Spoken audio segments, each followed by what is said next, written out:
સિંચાઈ અને પુરવઠા મંત્રી ઈશ્વરસિંહ પટેલ દ્વારા ઉંકાઈ જમણા કાંઠા નહેરના રિનોવેશનના કામગીરીનું નિરીક્ષણ કરવામાં આવ્યું હતું અને જરૂરી સૂચનાઓ પણ આપવામાં આવી છે।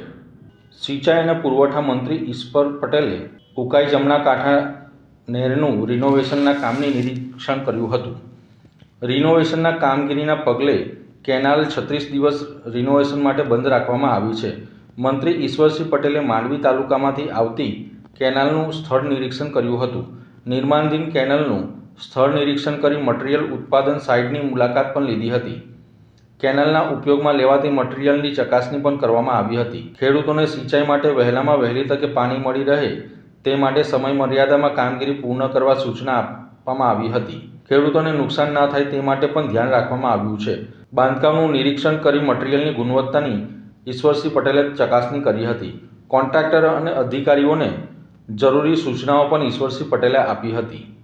ગઈકાલે 24 જાન્યુઆરી મકર સંક્રાંતિના દિવસે અમારા હાંસોદ તાલુકાના હાંસોદ, અંભેતા, પારડી, સુણેવ અને બાલોદા ખાતે પણ લાઇનના કામોની મુલાકાત લીધી હતી।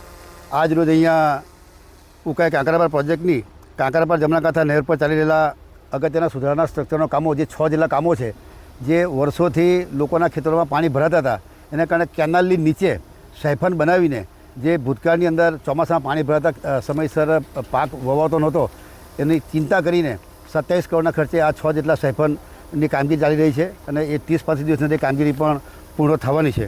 આની સાથે નહેરના લાઇનના કામ, પુલના કામ, HRCR રોડ વગેરે થવાને કારણે એવા 72 જેટલા કામોનું પણ કામગીરી થઈ રહી છે। એમાં લગભગ 200 કરોડના ખર્ચે આ કામગીરી થવાની છે।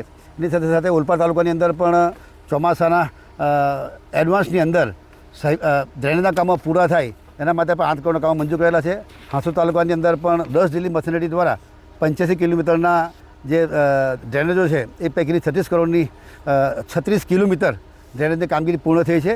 અને અમારી જે વન ખાડી છે કે જે પાંદોળથી નીકળીને નર્મદા મૈયામાં જ્યાં દંતરાઈ ખાતે જ્યાં મળે છે એ જગ્યાએ પણ ખાડીને ઊંડી કરવાનું એ 50 ફૂટ લાંબા બૂમવાળા મશીન દ્વારા ત્યાં કામગીરી ચાલી રહી છે અને એ ટૂંક સમયમાં કામગીરી પૂર્ણ થવાની છે। અને આ 36 દિવસમાં કામગીરી પૂર્ણ થયેથી ખેડૂતોને સમયસર પાણી મળે એ પ્રકારનું આયોજન કર્યું છે।